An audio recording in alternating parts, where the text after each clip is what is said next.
اسلامی کیلنڈر کے مطابق خوشیوں کا پرو میلاد النبی یعنی 12 وفات 5 فروری کو ہے۔ میلاد النبی پیغمبر حضرت محمد صاحب کے جنم کی خوشی کے روپ میں منایا جاتا ہے۔ تو آئیے آرادھنا میں جانتے ہیں کہ خوشیوں کے اس پرو کا آخرکار کیا ہے محور۔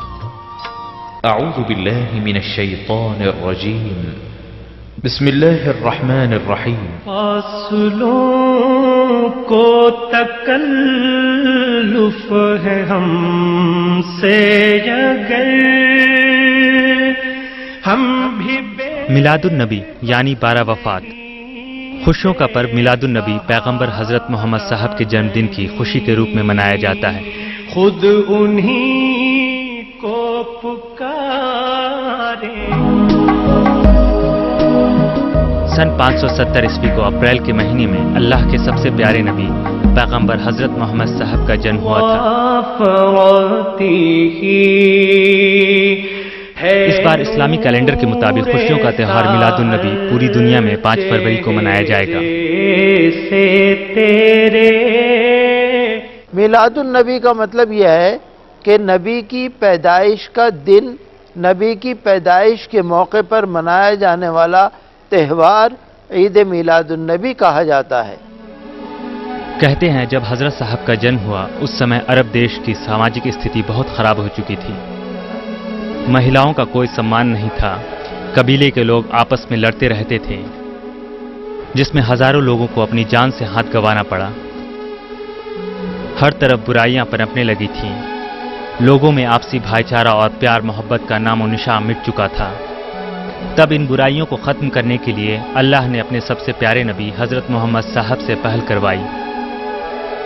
اس وقت کا ماحول الفاظ میں بیان نہیں کر سکتے، کیونکہ آپ یوں سمجھ لیجئے کہ کوئی بھی اچھی بات نہیں تھی جو اس دور میں ہو۔ شراب، سود، بیاض، ظلم، تشدد، چوری، ایک دوسرے پر اتیاچار، ایک دوسرے کے حق تلفی کرنا، عورتوں کے ساتھ ناانصافی کرنا، لڑکیوں کے پیدا ہونے پر لڑکیوں کو زندہ دفن کر دینا، یہ ایسی برائیاں تھیں جن کو سوچ کر بھی آج ہمارے رونگٹے کھڑے ہو جاتے ہیں۔ تو ان تمام برائیوں کو مٹانے کے لیے اللہ کے آخری پیغمبر حضرت محمد صلی اللہ علیہ وسلم اس دنیا میں تشریف لائے تھے۔ جنم کے پہلے ہی حضرت صاحب کے پتا کا انتقال ہو گیا تھا، اور جب وہ جوان ہوئے تو سب سے پہلے انہوں نے عرب کی بگڑتی سماجک استھتی سدھارنے کا ذمہ لے لیا۔ سب سے خاص پہل انہوں نے اپنے سے 15 سال بڑی بیوہ بیوی خدیجہ سے شادی کی۔